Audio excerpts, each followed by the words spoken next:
Whoops. That's okay. We're just gonna.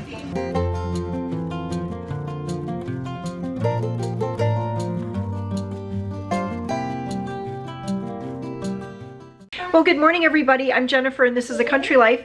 And as you can see, we're just kind of getting the day started here with some breakfast, and Maria's already been doing school. Peter's out there doing school.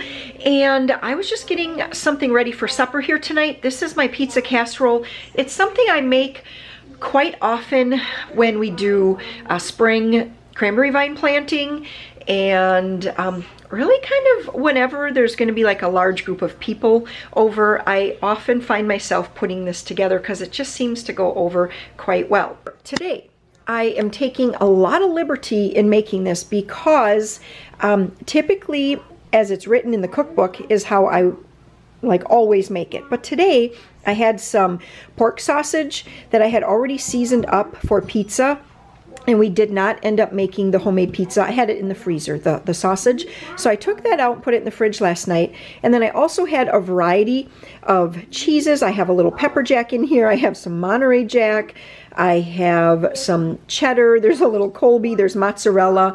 And, you know, I'm just kind of showing you that you can take a recipe that is, you know, like written out, and then you can just sort of make it your own a little bit based on the things that you have. I mean, do I recommend doing that the very, very first time?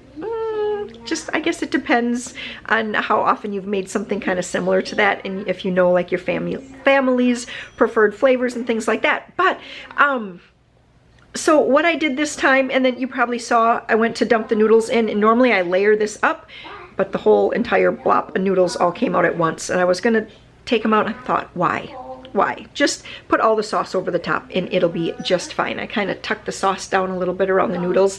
And I also did something different this time. I typically will layer the pepperoni, but I don't have a lot of pepperoni lovers in the house, but I do think the pepperoni adds a lot of good flavor to this dish. So what I did is I just kind of snipped it into little pieces, stirred it into the sauce mixture, and I thought, I think that's gonna go over well, because then it won't be such big pieces of pepperoni. And so maybe I'll kind of hide it for those that don't really care for it so much. When I say that, I'm really talking about like Joe and Warren. They don't really like pepperoni at all. Another pointer when doing something, anything that has cheese on it and you're using a crock pot, I like to keep the cheese. Can you tell that I put the cheese, I kind of dumped it in the center, and then I left the edge bare, because what will happen is the cheese will naturally kind of start to melt a little bit, and I want to prevent it from getting too burnt, because if you're not paying attention and, you know, it's like, oh, this has to go in on low for 3 hours, and all of a sudden it's 4 hours, you're like, oh my gosh, I got tied up doing homeschool or gardening or whatever it might be that you're doing. You know, the cheese will sometimes start to get kind of burnt around the edges, and then it's just, one, it's difficult to wash, and two, it just wastes the cheese because you don't eat that burnt cheese. I'm not going to put this into my crock pot until about 3 hours before it's time for supper, but I just wanted to get this ready this morning. Maria's doing a little reading.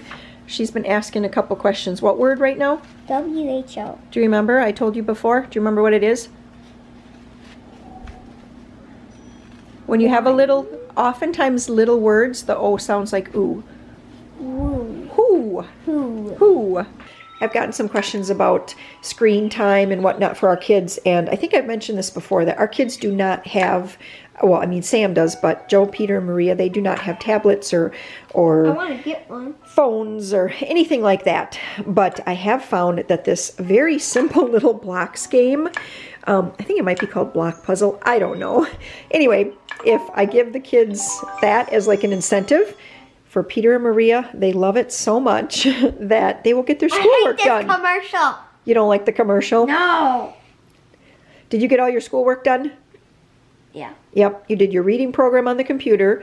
You did your reading. You did your 5 pages in your skills book. The only thing we're going to do yet is weather unit. We're just waiting for Maria, and then we will get to that. And Joe was supposed to be getting the laundry. It is like 10:30 already, but he just didn't get it done this morning. Are you getting it?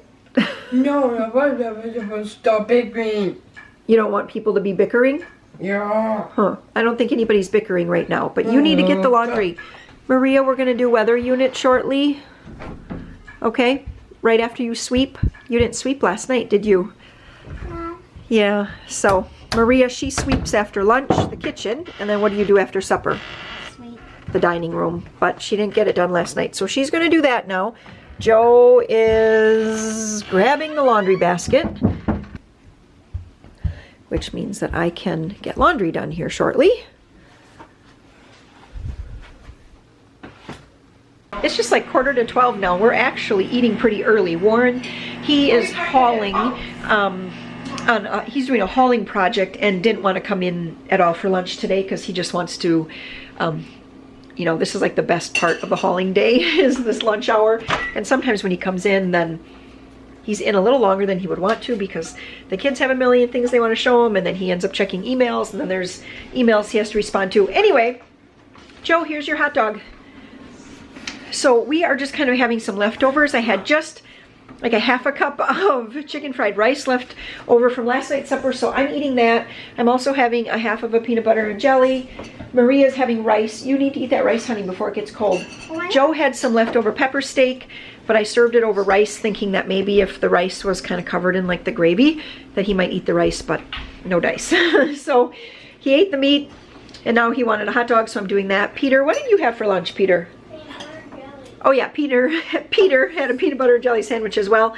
And I think they're gonna get outside now. It's a beautiful sunshiny day, and we did all our schoolwork. Maria is just finishing up here. We're working on, this is still from Moving Beyond the Page, so animal report. And they had to pick a cold weather or a desert animal. And so she picked a polar bear. And so she's using this book that I got at the library. Yep. Yeah, So it's called Polar Bears. from Friday school, she picked up this book at the library, and so she's using that. And they have to, like, you know, like write about the location and its enemies and see food and stuff like that and habitat. So Yeah, she's working on and, that while she eats. Actually, there's Yep. not polar bears don't have any enemies. Enemies, because their enemies are themselves. Because adult polar bears don't have enemies, but babies, other male polar bears, they will come and eat the baby polar bears, and then and try to have new babies with the mom. Yep. So Peter's all done with his project like this, and Joe is going to do some handwriting after lunch here. Before I move on to my afternoon and do some baking, I did want to do kind of a clean out a little bit. Not really a clean out, but just an organization of the pantry. So I am getting ready. It's going to be close. Very, very close. We're getting to doing my once a month grocery haul for March. And so I'm just going to go through, especially right here. I usually, with my canned goods, I keep them all organized by like vegetables. I mean, not perfectly organized where I have labels or anything, but I just kind of keep them in the general area.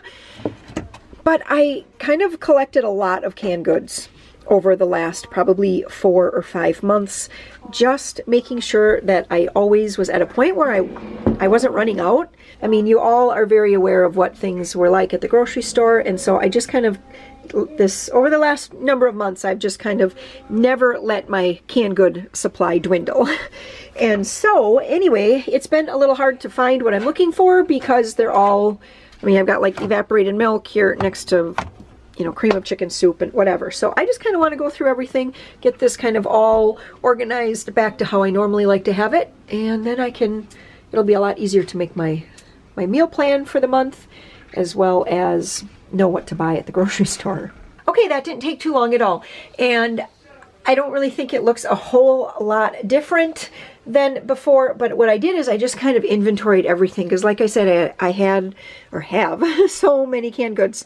So what I did is I just sort of tried to group everything together. I have this case of chicken noodle soup that I had gotten, gosh, I think a month or a month and a half ago. And I just kind of added my cream soups there. I have some chili that I found.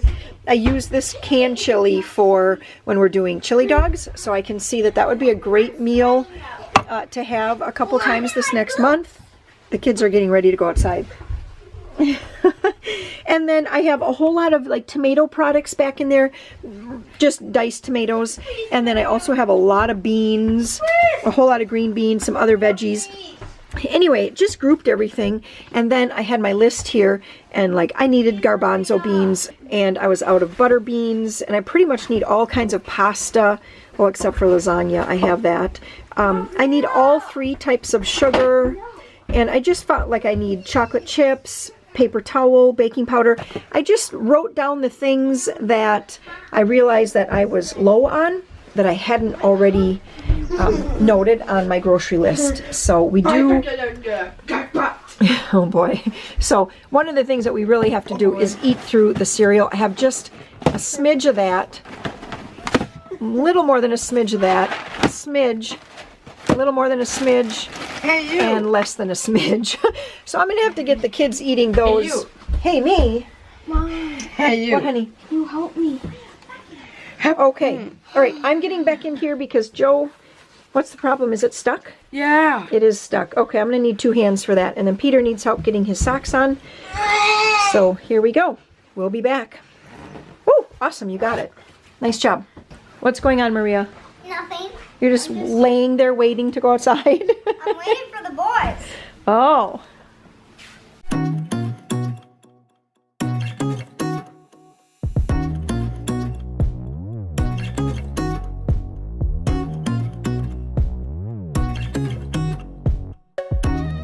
Last week we had some high temperatures that never even made it above 0.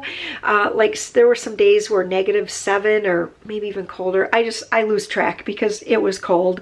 But today, believe it or not, this is a thermometer that is right out my kitchen window attached to the house. So it might be a tad warm is what I'm trying to say. But it is reading 46 degrees. It is so sunny. But what I want to do before I get outside, the kids are already outside, is I want to make this cake. So this is called, you might have seen it in like a Taste of Home magazine years and years ago, and I believe it was called Moist Chocolate Cake. I've also seen the recipe called Black Magic Cake, I think at allrecipes.com. Emily printed this off way back in 2010 from a blog called blogchef.net. And so anyway, it's the same recipe. Every once in a while, it might give you some different directions for mixing, but it's the same recipe. So this actually takes some leftover coffee, or it's supposed to be strong brewed coffee. We had 2 cups of coffee, or a little over that, left over from yesterday. So this morning, rather than pour that out, I'm like, I'm just going to use that and make some Black Magic Cake. I'm only going to need a cup of it though, so I'll probably put the remaining cup into the fridge and figure out what else I want to make with that. But anyway, I'm just going to make this Black Magic Cake here today. I usually put mine in a bundt pan, so that's what I'm going to do. This particular recipe calls for it to be in 2 circular pans and then to layer it. This is actually the cake, and you know, I'm thinking about this now. If this, I have to look this up and see if it's actually in, if I put it in the cookbook too. Emily always, for years and years, on the last day, I can't find the end of the cookbook, on the last day of school, homeschool, she would always make a Black Magic Cake. So let me just see. Desserts It is. Oh my gosh. Okay, so I did put it in the cookbook, and it is on page 52. But I'll still just kind of walk you through it. And like I said, you don't even have to buy the cookbook to get this recipe. It is everywhere, and it's the same all over the place. I'm going to start by taking off this scarf because it's really not that cold, even though that does feel good. And I'm going to start by just putting all of my dry ingredients in here, which is going to be flour, sugar, cocoa powder, baking soda, baking powder, and salt. I'm going to put all of that in here, just stir it up real quick, and then make a well in the center.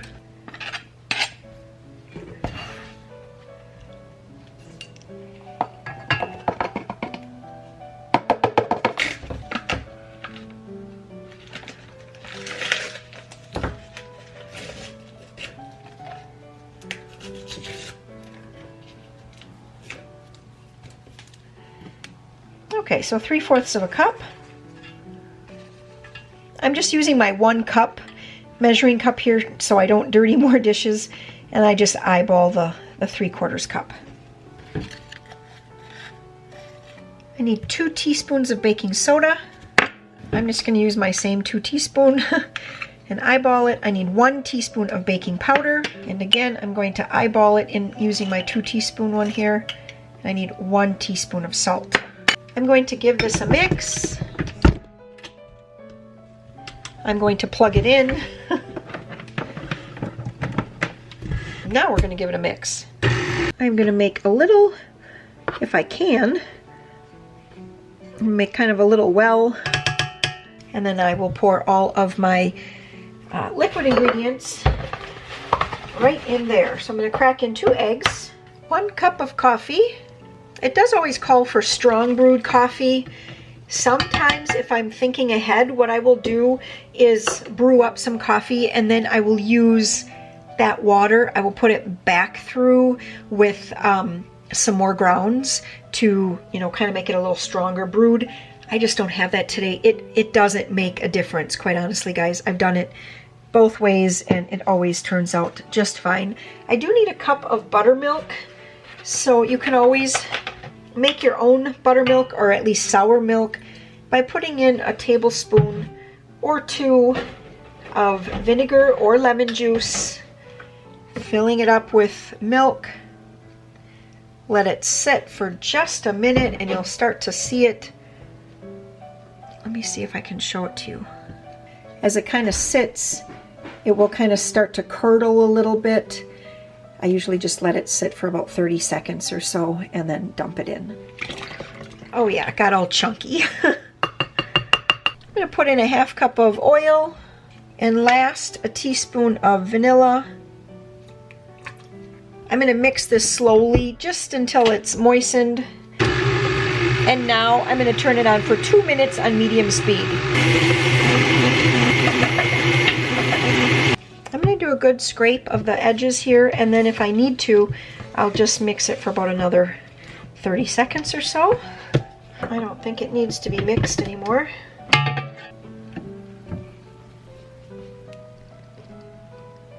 Oh, I can smell that coffee. It smells so good. It doesn't have a strong coffee flavor at all when you bake up the cake. Okay, I'm going to put this in the oven for, you know what? I'm going to check in here. I think it's 55 minutes. So page 52 says that if you put it into a bundt pan, which is what I do normally do, it is about 50 minutes. So once the oven, oh goodness gracious, once the oven preheats, I am going to put this in and then I'm going to walk down and get the mail. So Joe and Maria are actually still outside. Peter came in, sometimes just playing outside with the way his arm is and stuff. Sometimes I think it's just hard and it gets kind of upsetting. So anyway, he came in for a little bit. I'm going to let him watch some TV. I don't know if he's going to want to walk down. Peter, what do you think? Do you want to walk down and get the mail with me? No, he doesn't want to. He wants to just sit and rest for a little bit. He did a lot of schoolwork this morning, and sometimes that can, that really definitely tires him out. So, okay, I'm going to grab Joe and Maria, though. We're going to walk down and get the mail as soon as this cake goes in, because that'll give me plenty of time to get back. All right, this has been in for almost 50 minutes. I did stop the timer just a about a half a minute before that. This is what it looks like. I like to wait till it just has these like little teeny tiny crack marks. Let's have some light. And then I'm gonna let this sit in here for about 10 minutes to cool a little bit before I take it out. And hopefully, fingers crossed, it's gonna come out of the pan without any rips and tears. So I thought I was gonna get outside for this walk down to the mailbox while the cake was baking, but then I ended up I had forgotten that I had a phone call. What is that? And then, but I had forgotten that I had to take a phone call regarding a possible brand deal. So anyway, I did that call, and that took a little while, and then by that time the cake was done. And so now I'm just outside. Finally gonna go for the walk. None of the kids wanted to go. They had been outside and they were soaking wet. I don't really know why. I feel like I can't see the chickens through the screen. I hope you guys can see them. But they're just they're peeking their head out. How are you ladies doing today? You're all gonna just peek your head out? Nobody wants to come out. I don't have any scraps today, and they know it. They normally know that if I walk to the other corner, that's where they need to go. But I just don't have any scraps. I'm using my little wind, I don't really know what you call it, a little wind buffer for the first time. I think I bought these months ago, and I just always forget to have them like in my pocket because it's not like one great big one. I wish I could show you, but it's already on the camera. But you just like stick this little sticker on, and then you put like this little floofy, fuzzy, like little mustache, and just like a little teeny tiny, who is that? Is that Groucho Marx with that little teeny tiny mustache? Anyway, put that on there, and that's supposed to help with the wind, and it's pretty windy today, so hopefully it helps. I was just going to talk quick about, I was looking over the comments just a little bit ago, and from, let's see, here I just did a video. I was doing some shopping, I think a shop with me, and someone had asked a question about if I could address like boys moving from boys' clothes into men's clothes. I'm not fully sure if I quite grasp exactly what it is that she wants to know, but just, I guess you'll just know. Like all of a sudden one day you'll be like, boy, my boys are too big, and you'll have to start shopping in the men's department. I found that, you know, men's clothes tend to be a little bit more expensive than the boys' clothes. I will oftentimes start out by going to Goodwill and checking. I'm going over the cattle grate here. Well, it's a deer grate for us, but gotta be careful. I will go to Goodwill, search out what I can find there. You know, like just starting in the size small and just going from there. So yeah, I wish I had a little bit better grasp at what the question was actually all about, but maybe it's not so much the how, maybe it's just the wrapping your brain around it as a mom that you have boys that were just your little babies one time, and now all of a sudden they're in men's clothes. That might be what it is, and I really have nothing to give you for that. It just happens. No matter what, all of a sudden there they are. They're just like men in your household, and they'll walk by you out of the corner of your eye and you won't know if it's your husband or them. That happens all the time to me. I think Sam is in the house because it sounds like an adult man coming in, or I think Warren is in the house because it sounds like an adult man just coming in, and then I start talking or whatever and Sam's like, Mom, it's me. I'm like, oh, you sound just like Dad walking in the house. So alright, I'm gonna keep on moving. I want to walk a little faster, and if I walk a little faster I'm gonna get out of breath and I won't be able to talk to you guys very well. It's kind of nice to see things melting. Like I said, it was like 46 degrees before, which technically is about 60 to 65 degrees warmer than it was just last week. It's kind of amazing. The snow is really, really soft right now and like just almost mushy. Last week, Warren had a new bulkhead and tube delivered. So this is going to go into one of the expansion projects that he has going. So later, and this is what controls the water. So that track in there, this like track right here, Warren will cut boards that'll fit just perfect between those two tracks, and then he can hold the water higher or lower depending on if we are in harvest time or if it's a flooding time, or you know, whatever time of year it is, he can just hold the water where he needs it to be for that particular cranberry bed. So yeah, that came last week and just kind of makes it feel like spring is actually going to come at some point, especially with today. It's just, I mean, I have my hat on, but I had to take my mittens off. It's just so glorious. Got some wood over there that looks like it's going to have to be split and piled. We still have plenty of wood in the woodshed though. That's a good thing. Even though we went through so much wood the last 2 weeks. Oh my gosh. So much wood. Warren was having to load the wood burner 3 times a day, where normally he just has to load it twice a day. Who made the chocolate cake? I did. What's this for? Hey, that's a little thing for wind. Mom has this cotton ball on top of the camera. Why? For wind.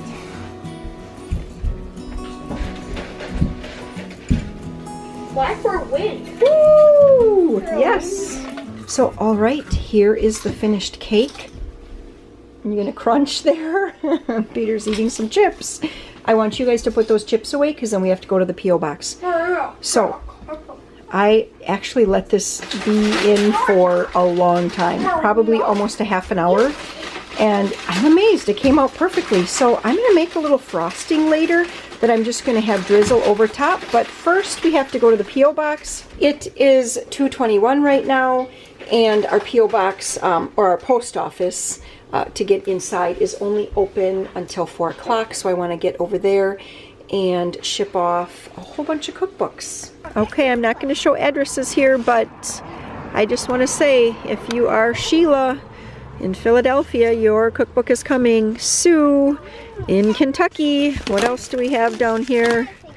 And we've got Jason in Arkansas. And we have Margot in Canada. There are so many. So, all right, I'm going to take all of these in and get those shipped off today. Thank you guys all so much. So I had this on high for 2 hours now. It is very, very hot, so I actually turned it down to low. You know what? I'm actually going to turn it to warm because I'm hoping that Warren's going to be in close to 5 o'clock tonight to have supper. And then here's the cake. Oh, it's very cool. So I'm going to make some sort of frosting. Oftentimes I will just sprinkle powdered sugar over the top, but I just kind of feel like maybe making a little bit of like a cream cheese drizzle. That just sounds good to me today. So we're going to give that a try.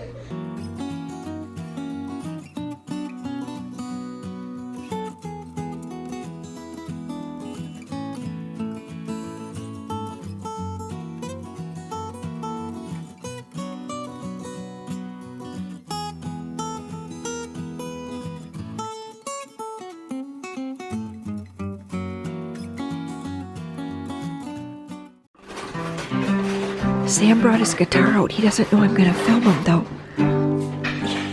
You caught me. I was going to try to get some footage of you. You going to play us a song? Which one do you want to hear? I have no idea. Up in your nephew's room, playing all the scales of the guitar. I wrote a song for you. And I was hungry, Lord knows I was hungry too. We were both flat out starving for something worthwhile to lose. You were my bread, agate white wedding dress, the turquoise on your ring, upright face and violin as you walked the aisle to me. I was young.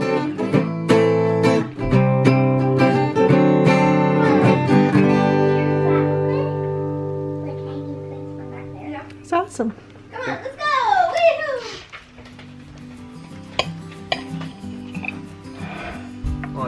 just her dad come with the dump truck, so we'll do it that.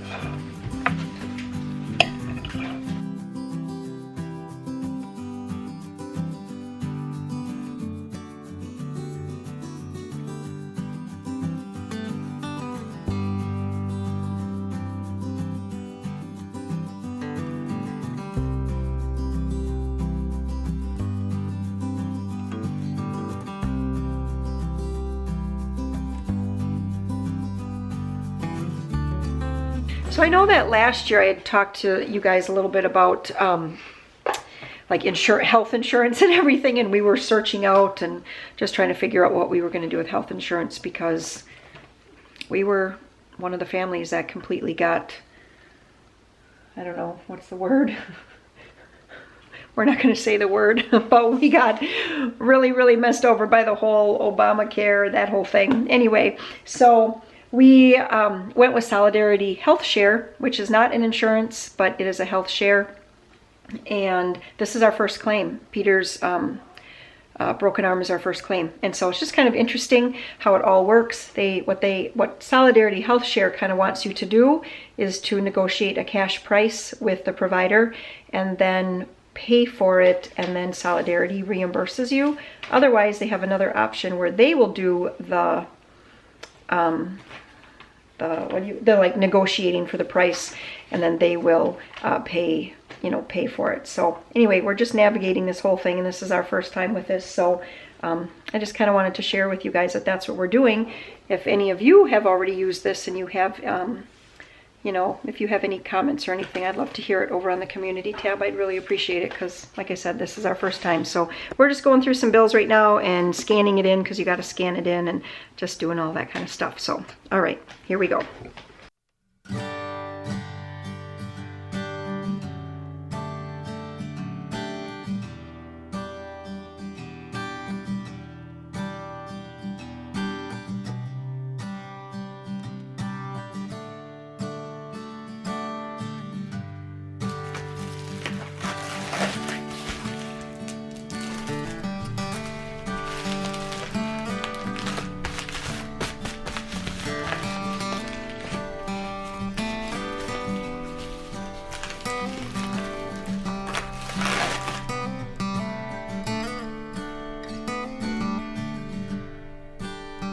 Black 6. Okay, don't tell us about everything. All right, Maria, your turn. Are you able to do anything yet? Okay, Yeah, I can do this. But it doesn't total 30 points. And that is the same color. No, it's not a 13 yet. And then that's only 2 of those. Okay, you're gonna have to draw. Which one do you want?